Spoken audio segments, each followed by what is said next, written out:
What is up, everyone, and welcome to the official first issue of Sibling Rival-Read, the comic book cub. All right, we're starting off real great. The comic book club show, hosted by yours truly. It's Ben Pye. And sitting with me is my wonderful and amazing little sister, Anna. Hey, How are you doing tonight? I'm awake. Hey, Which is great. Me too.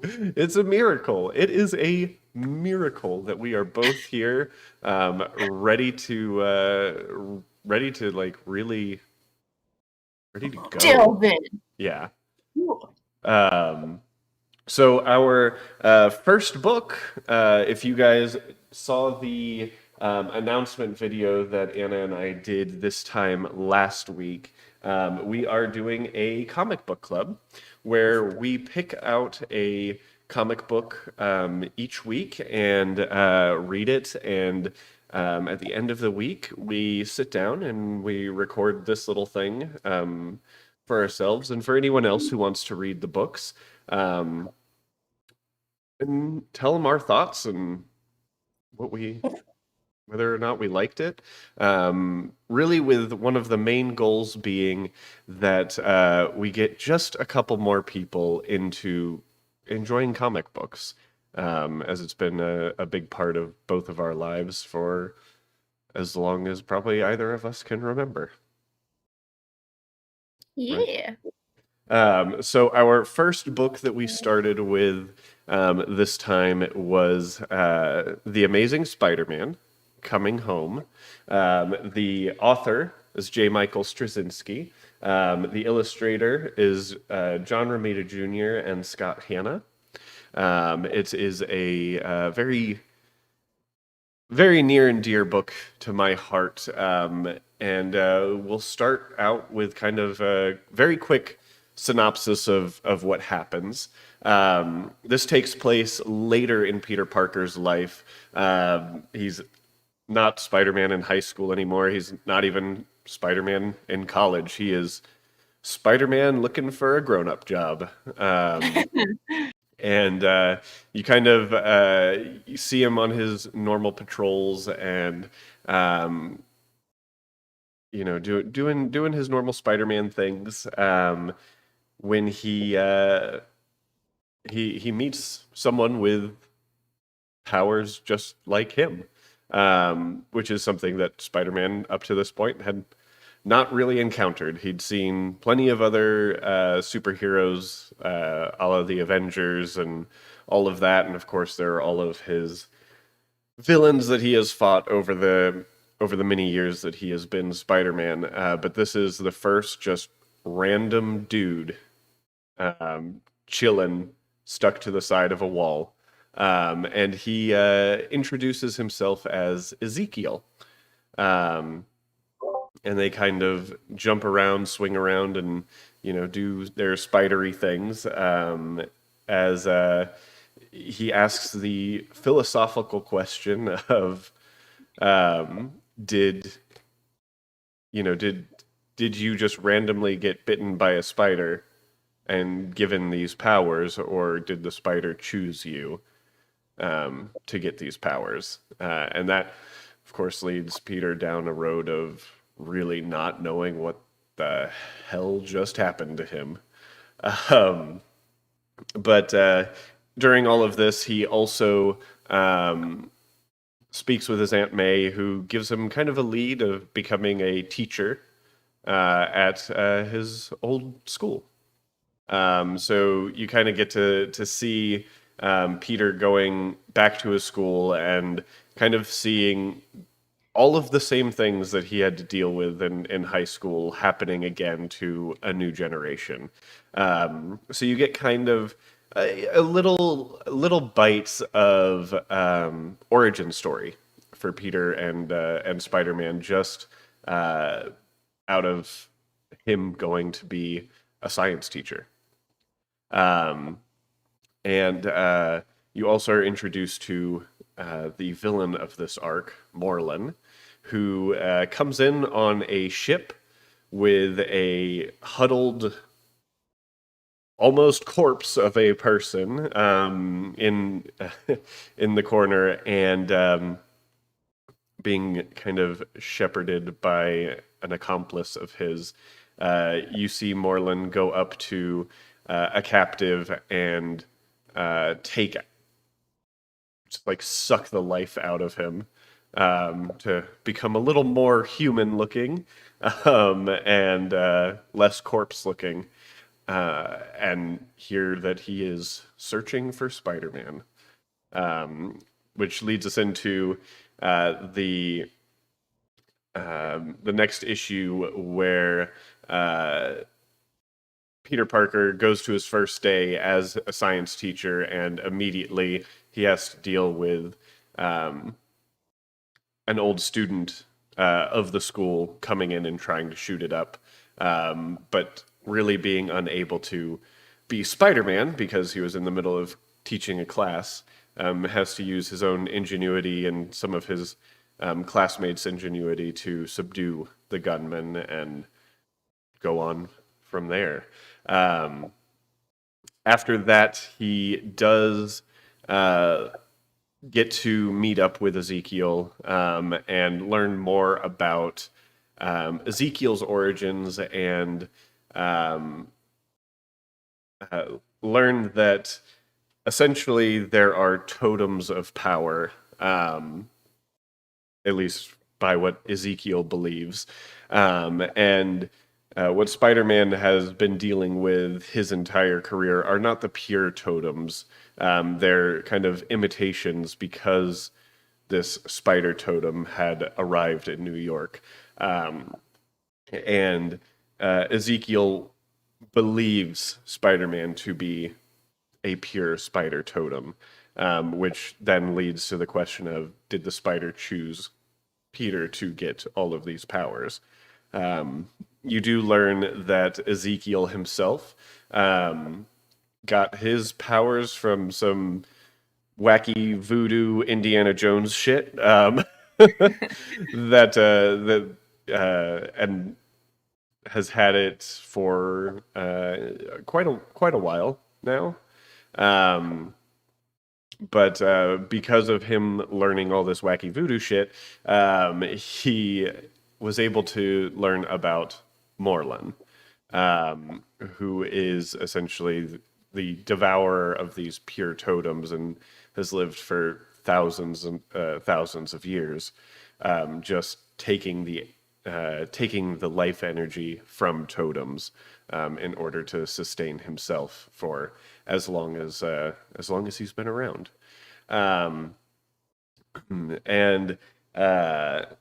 that leads us kind of into, shortly after that, the first introduction of Ezekiel wanting Peter Parker to hide and kind of barricade himself in an adamantium room where Morlun would never find him, get to him just long enough to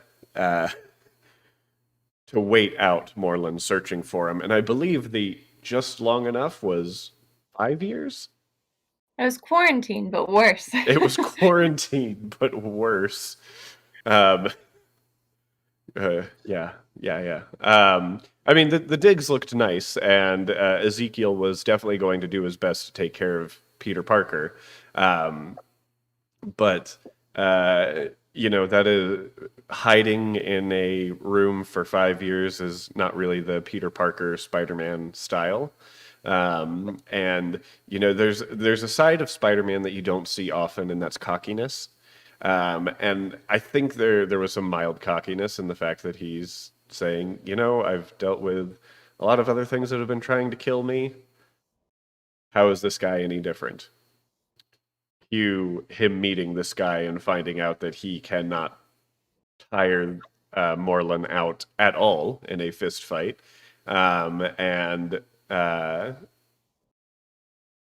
it gets to a point where he is just, Spider-Man is being tired out, and Morlun is just kind of standing there playing with his food, more or less. So that's when Spider-Man decides to get GTFO and go back to Ezekiel for help, where he finds out, well, Ezekiel can't help him anymore because now he has touched Spider-Man and will be able to find him no matter what.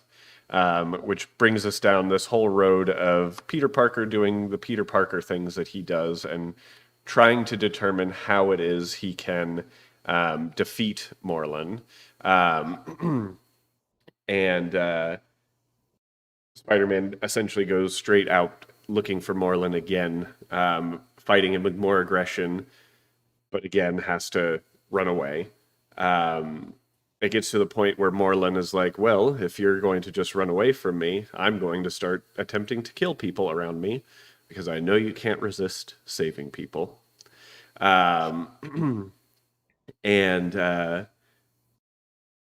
Spider-Man essentially does the best that he can to kind of save the people around him while leading Morlun away, and is able to get away for a little bit. But he's able to get away for a little bit because Ezekiel steps in finally and attempts to help fight Morlun. And that's when you see Morlun absorb all of the energy from Ezekiel and Ezekiel's body fall on the ground, giving Spider-Man in the water, not on the ground. You're right. Not incorrect. You think he's dead? This is true. That kind of gives Morlun some satiety and gives Peter some time to kind of run away, regroup, and think. And during the moment where Ezekiel and Spider-Man teamed up, they were able to make Morlun bleed. And Spider-Man's not able to find Ezekiel's body, which is a good point to bring out. But Spider-Man, thanks to making Morlun bleed, takes some of the blood home to analyze and finds out that Morlun has cells of all types of being, and that the cells break down over time and need recharging from a life form. So he discovers that radiation is something that those cells do not like. So he leads Morlun to a nuclear power station, transfers a buttload of radiation into his system with the excuse of, well, I was bit by a radioactive spider, so I know my body can take some radiation. And then promptly begins fighting Morlun. And the more he hits into him, Morlun finally goes to absorb Spider-Man's power and really just takes the radiation instead, causing him to shrivel up and essentially die. Kind of not really die. He becomes like a husk of a being again. A mummy, a living mummy. Yeah. Peter Parker leaves him in the reactor, and the assistant that you saw him with on the boat comes by and shoots Morlun in the head. Runs away, and Spider-Man had found him and found out that Dex had hurt Morlun a lot, and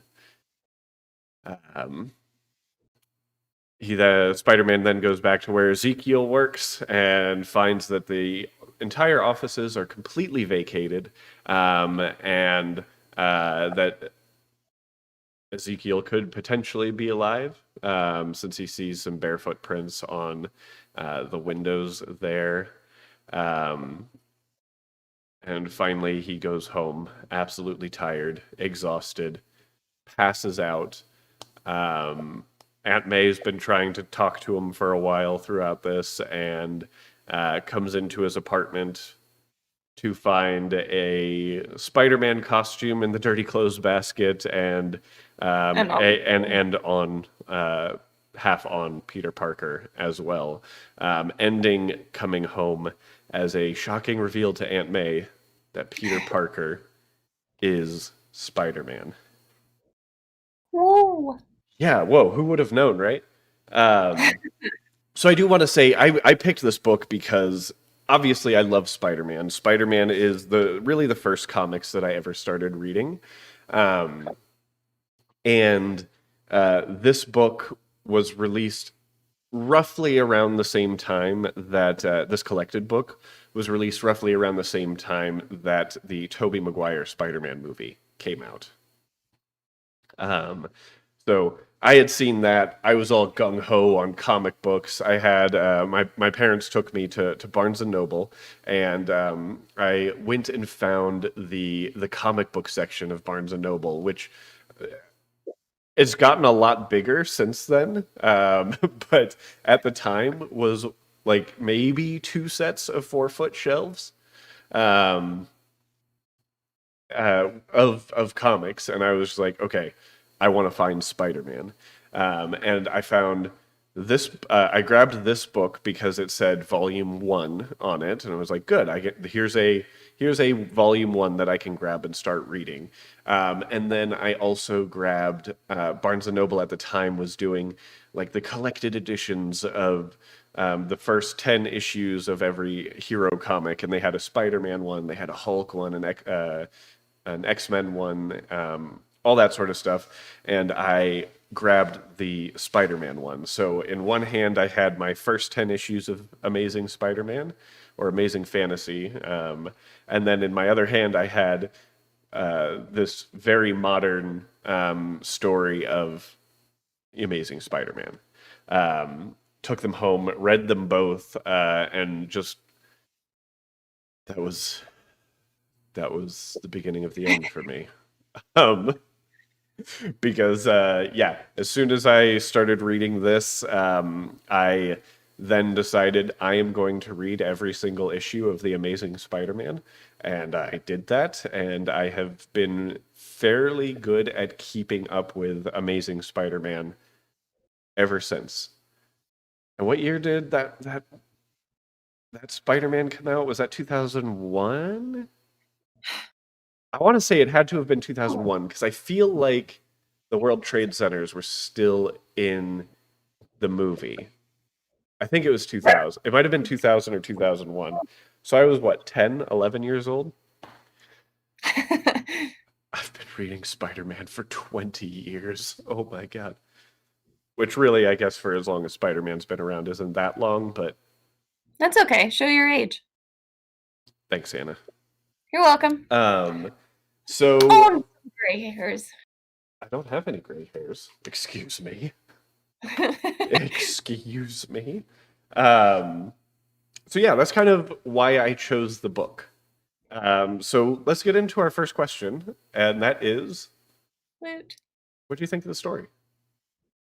So I love mythology, and I loved philosophy. Philosophy was probably my favorite class academically in college. And so all of the stuff about the totems was really particularly my favorite part.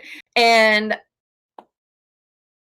that being said, I really mostly was only interested in the totem and the backstory. I really enjoyed the resolution of the of Morlin and how that came about. Morlin as a villain, I wasn't invested in because I just enjoyed the reason why he was hunting him and the backstory. So I think I read it more and would read it again more for that aspect and that element to it than it being like a superhero battle fight like action movie in comic book form. For sure.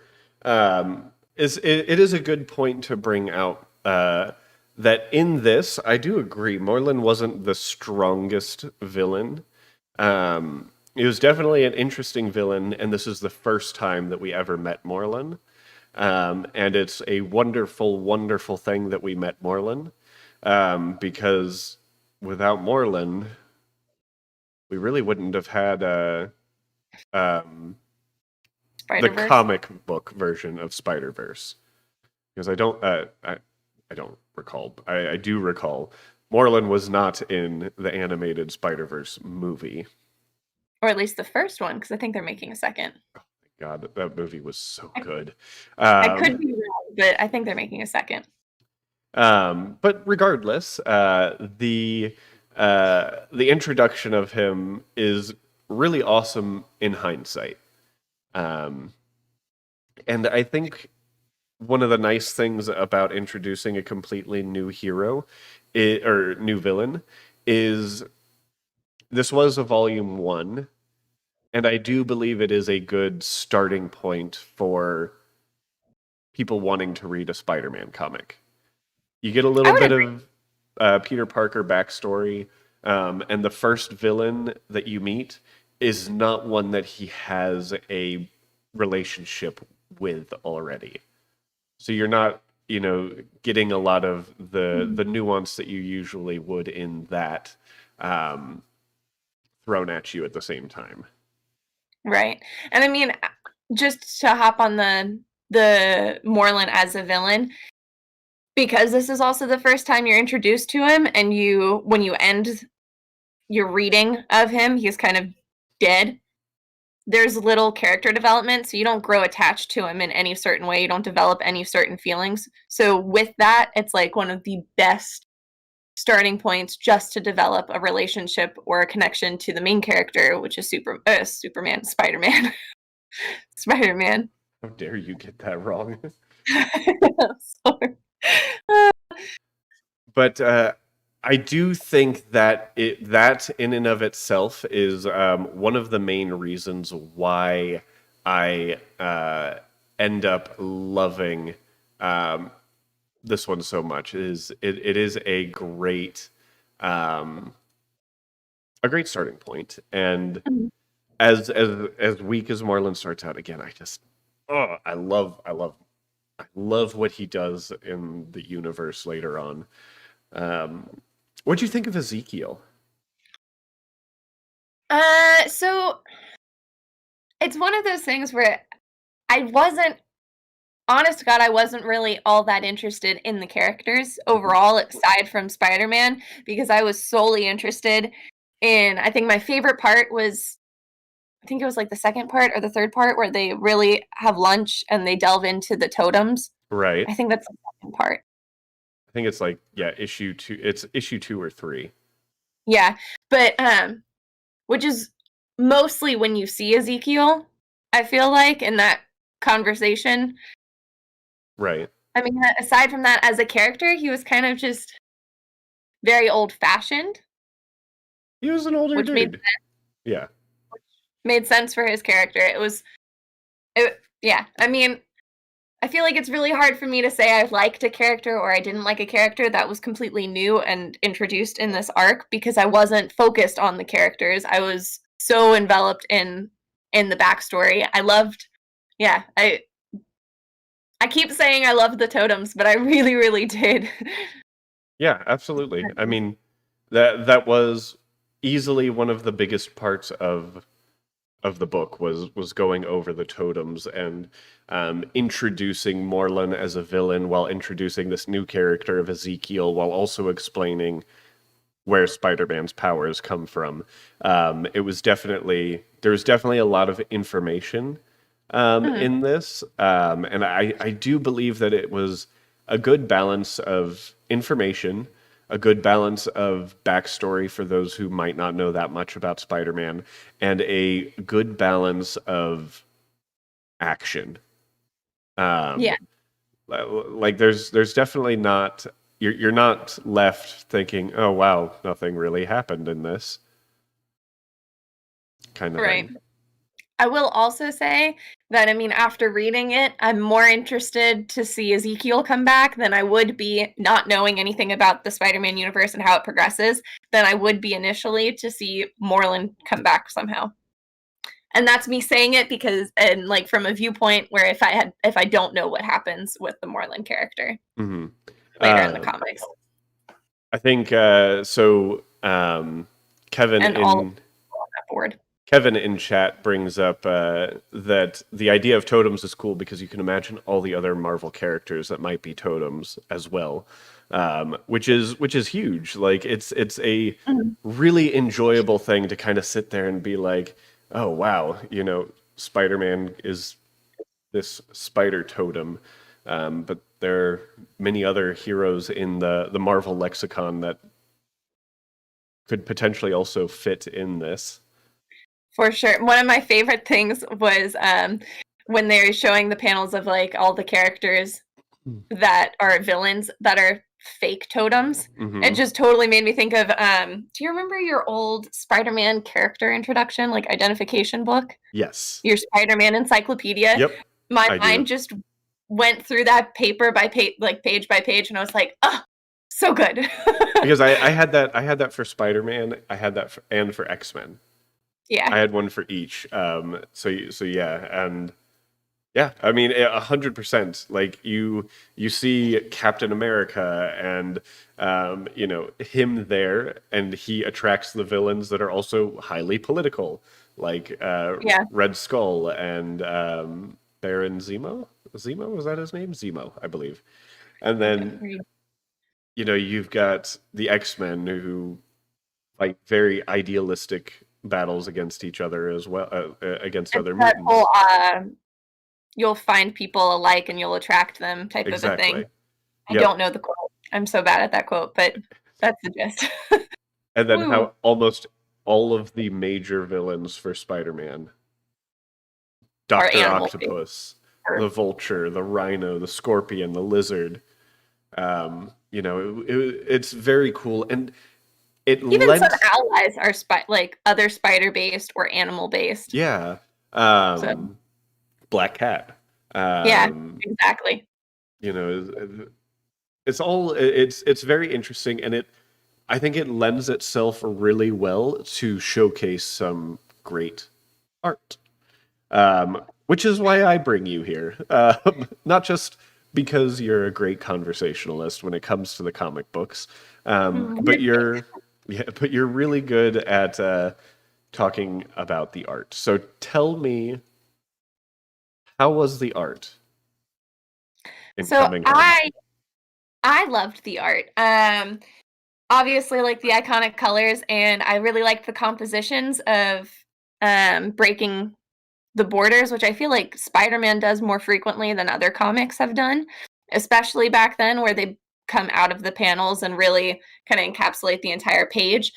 My particularly like my favorite panel was the one where you have Ezekiel and Spider-Man fighting Morlun. It's like an entire page graphic where it has this beautiful, I mean, watercolor is my favorite medium. So anything that has this like gorgeous watercolor wash to it is one of my favorite things.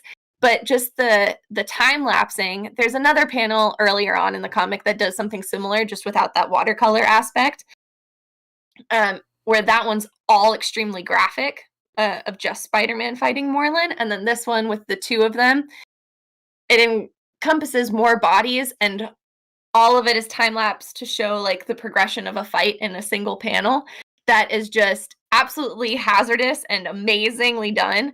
And those muted colors against Morlun, who is still in those bold graphics, is beautifully done and beautifully captures the moment. I mean, throughout the entire comic, you feel the motions and the action in it. You don't ever feel like any panel is stagnant. Everything has a really great energy to it, and that comes from the the composition of breaking those normal panel blocks and just the extremely bold colors. So yeah, that's my opinion, and That's your that's my opinion. favorite. Yeah. I do agree. I love motion in still images. Mhm. And the different ways that artists show that motion. And I think when it comes to comics, and this is going to surprise no one who knows me at all. I think Spider-Man is one of those heroes that does it the best, at least for Marvel, because he is such an acrobatic hero, and it's We love acrobatic heroes. we do love acrobatic heroes. It's one of the reasons why I love Flash comics as well, and Nightwing, of course, and all of that is of course great. But it's that showcase of movement and um, just really going at it and just yeah. I mean the panel that you mentioned is absolutely gorgeous. Yeah, And it kind of you're able to see like where the fight kind of starts and where it ends because the further back in the fight it goes, the more faded the art is, and so on and so forth. exactly. Yeah. It's fantastic, and you really get to see the highlight of how incredibly fast Spider-Man has to be. And even though Morlun is an incredibly intimidating villain and probably is no slouch when it comes to speed, he is still slower than this. Well, I mean, you know that from reading the comic previously in the issue Hmm. that he is very fast because Spider-Man's like, "What?" when he runs away and Exactly. he's still there. But yeah. Um, but the art is great, and it's kind of again, this is John Romita Jr.'s art is kind of it's my first introduction to comic book art.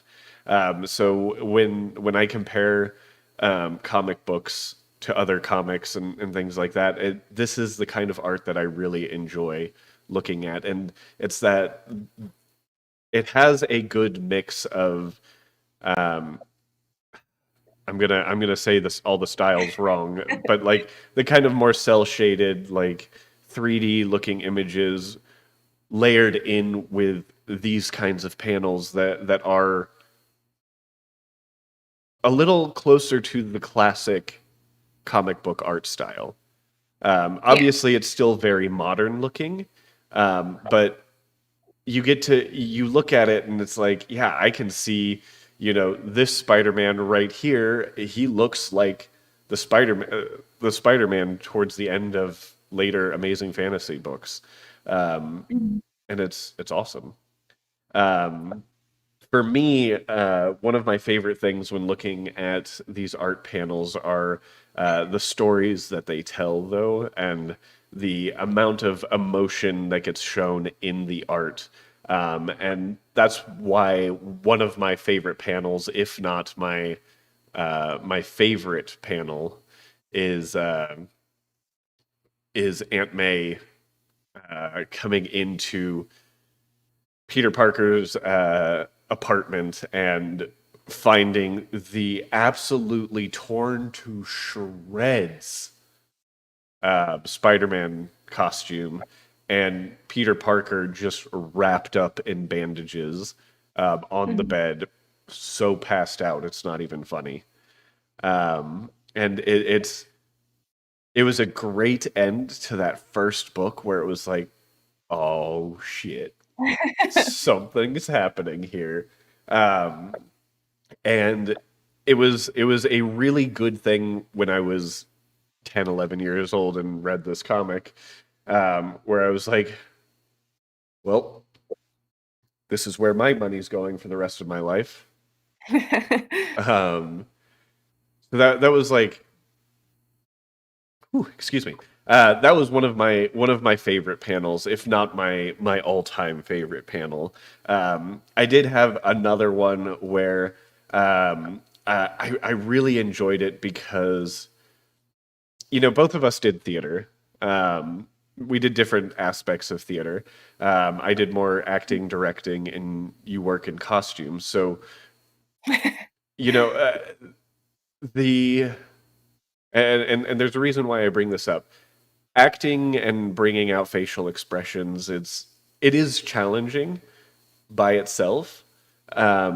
But when you then add into it the fact that someone is potentially wearing a mask, and how do you emote with a mask on. Um, it just becomes even more fascinating with how you do it in still art. Mm-hmm. Um, and that's why one of my favorite panels is where Peter's just fought off, or Spider-Man has just fought off a couple of regular street thugs, and he's hanging around, and all of a sudden someone's talking to him. And he turns and looks, and someone is attached to the wall, just like he is. Uh, and you can see just like the way they adjust the eyes of the mask and all of that, just like WTF did you come from, dude? Yeah. Um, and that's one of the things that I really grow to appreciate in these superhero comics is how do you show these emotions while wearing a mask?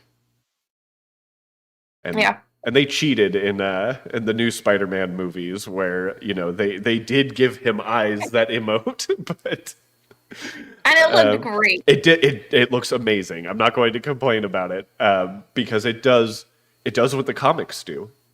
Mm-hmm. Like, and it does it well. It doesn't look hokey, but I mean, getting back to this, I love seeing Spider-Man reactions to stuff. Like, Yeah. Off of that, I love one of my favorite things that has been a through line since the very beginning of Spider-Man comics is that whole half Peter Parker, half Spider-Man face when he. oh, when spider sensing, Yeah, and I loved that that was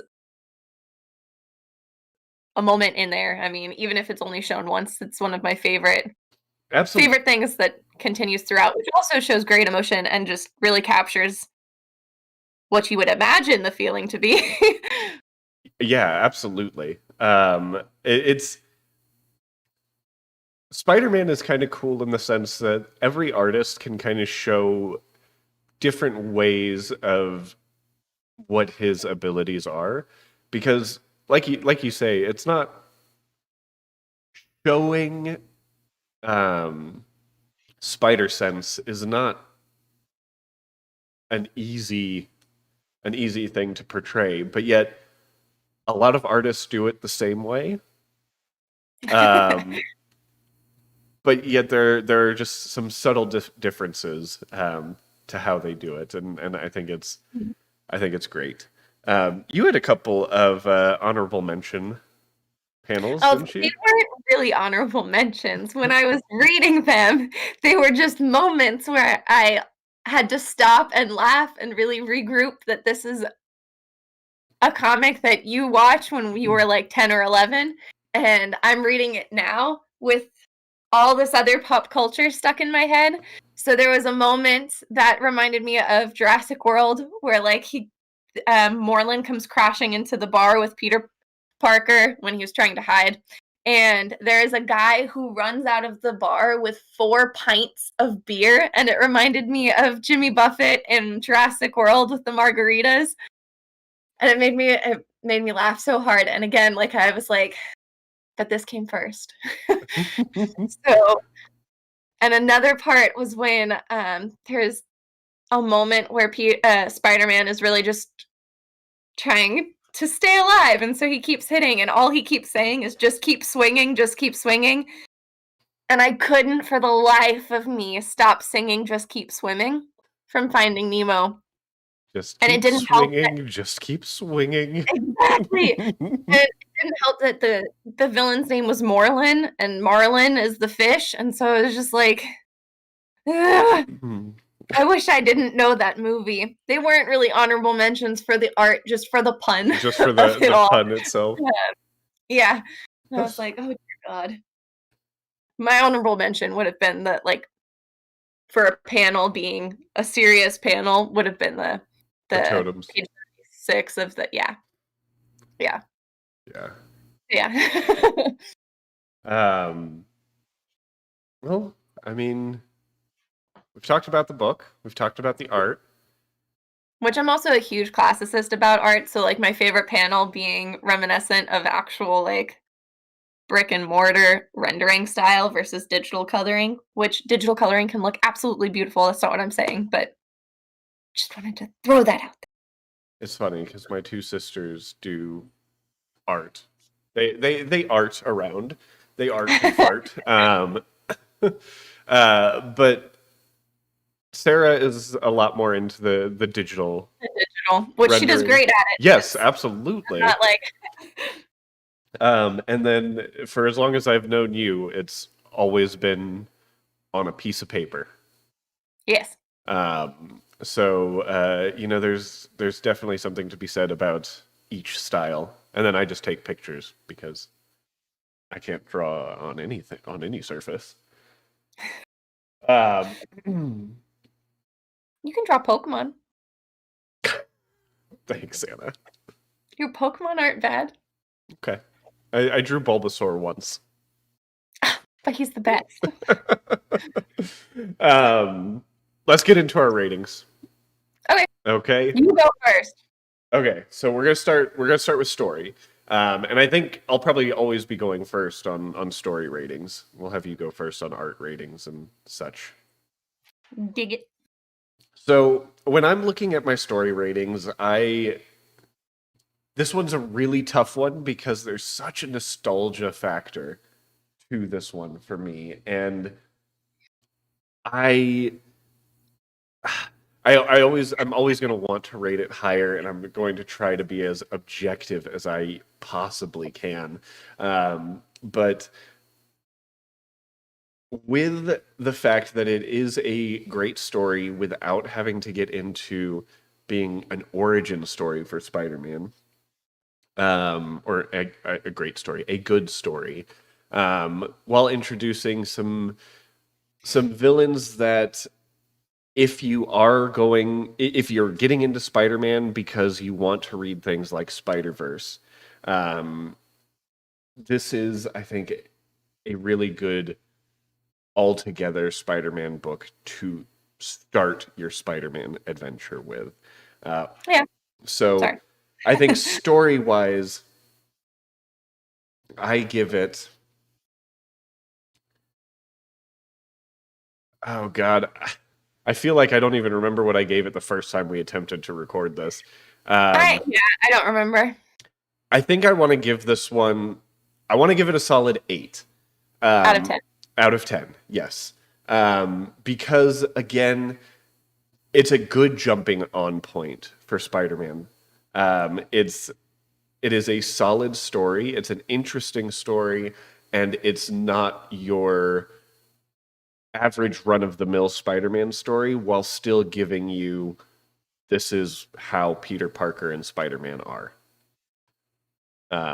So that's my reason for giving it an 8 out of 10. I think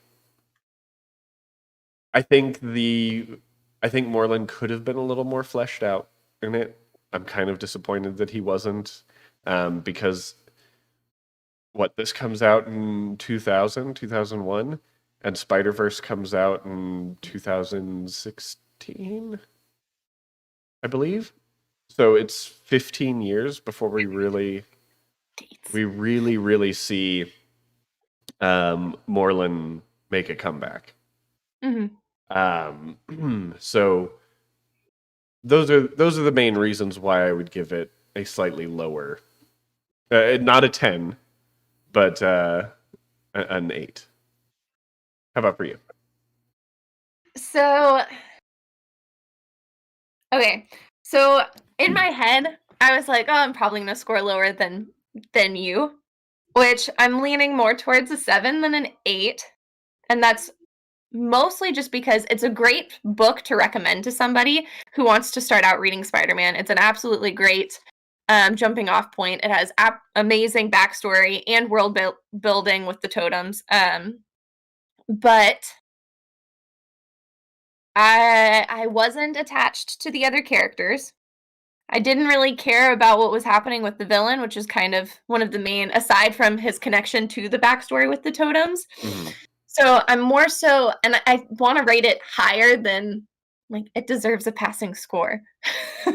7 is a passing score. 7 is a great passing score. I mean, great. But because it's perfect for a Peter Parker Spider-Man story. Gives you a lot of Peter Parker's character with the science and the struggles of all it that he constantly has throughout all of the issues about being Spider-Man and being a superhero, about being there for his family.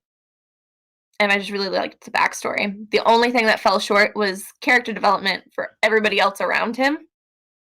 Which from there, though, like if you continue reading, you're going to be completely hooked with all the other characters. And I would love to see Ezekiel's character come back just so you kind of learn more about him and that company and all the other weird totem people that seem to be surrounding him. So we'll have to read the book where Spider-Man meets Silk. Yes. Silk is awesome, and Silk is introduced because Ezekiel kept her. So, and Silk, in my opinion, has like one of the most badass like Spider-Man costumes, and I love Spider-Gwen. But Silk's spider costume is awesome. I love. You know what? Maybe next month we reread a Silk comic. Yeah. Anyways, at some point we'll have to read Silk. But yeah, I think that's fair. And I was going back and forth between 7 and 8, and landed on 8 because I'm gonna give it one nostalgia point. I understand. I'm probably always going to rate Nightwing comics higher than they should be. Understandable. Art. Let's get your rundown of what the art score is. All right. So overall, sorry, Hank. So overall, I loved the artwork. I don't really have many negatives to say about the artwork. It incorporated some beautiful watercolor elements that spoke to my nostalgic side about like hand painting or brick and mortar, for a lack of a better word. I don't really know what to say. But the digital coloring was gorgeous. The line work was gorgeous. The movement was well captured. It did everything it needed to for the storytelling and for the action and for breaking the panels, which is one of my favorite things in comic books, is breaking the little borders. And I feel like such a cop-out saying, it gets a 10. So I'm going to say a 9, just because I feel like for our first episode, I should not be giving it a 10. Okay. I'm with you on the 9. But I'm not with you on the 9 because I don't want to give a perfect score. That's a very silly thing to You're silly, say. Okay? My opinion is valid. But it's not. It is comic book art. It is John Romita Jr. It is what I would expect. It's not groundbreaking. I think a 10 would be something you've never seen before or you wouldn't expect. Right, or something that, like, if the storytelling is done really well through the art itself, then I'm going to be more sold on giving it a 10. But it wasn't. There was nothing groundbreaking about it, in my opinion. But it was wonderful to look at. It doesn't stop me from sitting here and wanting to stare at the art for longer and longer each time. And I think that's also what because we read this kind of a little bit ago, re-looking at it last night, I was like, oh, the art is so much prettier than I remembered it. But I don't think I've ever read a comic that I could score a 10 for the artwork, because you give me a comic book that's all watercolor washed or like traditional-esque, even if it's digital painting, but has those traditional markers or brushes that you can use, and give me like beautiful texture and all of that, I'll 100% be sold. Okay. We're gonna have Yeah. we'll have to make a bet at some point. I bet that I can find a book that you would rate a 10 out of 10 For art? for art. Okay. I would love to find it. I bet I could find it. I bet But I then I can want a find it. paper. If I can't find it, maybe one of our viewers can. So make Game. sure to recommend some comments down there. If you are here, be sure to hit that like button as well, since the YouTube algorithm likes to see likes while streaming. World is crazy, man. Sorry, commenting on the comment. With the 20 years ago. Yeah, it is amazing that it was 20 years ago, but yeah, and I don't know how digital paintings and almost digital 20 years ago. renderings I guess done that way. So it's a good point. This did not come out in 2013. No. Oh wait, it said it right there. I just saw it. Yeah, this book came out in 1999. This book can now drink this year. So yeah, I give it a 9 as well. It's not, like I said, not groundbreaking, but I still like it. It's good Spider-Man art. I know, but now talking about it, I'm like, I should drop it down a peg, but I'm not gonna. I'll leave it at a 9 instead of an 8. Okay. And then I think for me that I'm gonna keep my overall rating for it at an 8. I don't think the art is enough to bump it up to a 9 out of 10 for me. But it is still to me a solid intro to Spider-Man. I want to give it a 7.5, but you make fun of me when I do decimals. I do. And I always will. But they're such a great, I'm not going to stop you from giving it a decimal. So it gets a 7.5. And it honestly is mostly because the more and more we talked about the art in that last 2 minutes, I was like, but it really doesn't do everything that I would absolutely love to see in a comic, given I haven't really found what I would love to necessarily to see in a full comic. Like, I've seen plenty of those single panels that are absolutely stunning. So I want to give it a 7.5. If I get yelled at enough on comments or something for doing decimals, I'll give it an 8. So yeah. Don't let the comments get you down, Anna. That's where they get you. That's where they get you. But yeah, I think that is I think that's solid. Yeah. I would not. You did a great start for your whole Sibling Rival-Read scoreboard. Right? I'm pretty happy with that. I know, it makes me so nervous about the comic that I chose for this month. It'll be fine. And we still haven't figured out our wheel of torture yet, so it should be okay. Give it 0.5. The decimals are the humanity in numbers. There you go. I like you. So Anna, let's talk about our next book. What is the next book? All right. So our next book is the collection of Robin Wars. So the book that Ben and I particularly were reading was the complete accumulation of all of the Robin War comics. That includes crossovers that happen. So, I mean, if you're reading at home and you don't want to buy that entire book and you just want to follow the main story arc, 100% go for it. You're not gonna be missing little bits. So, yeah, so that's the one that we're gonna be reading and delving into next week, and getting into the Batman and DC universe. And next week, we might be in person for the episode.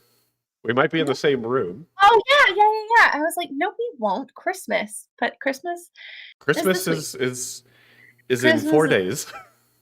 I should have worn my Christmas hat. I was just thinking the same thing.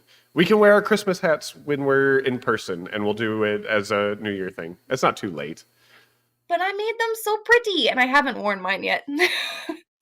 I've been Yeah. wearing mine to work, so mine's in the car right now. I don't go to work anymore, so I don't wear it.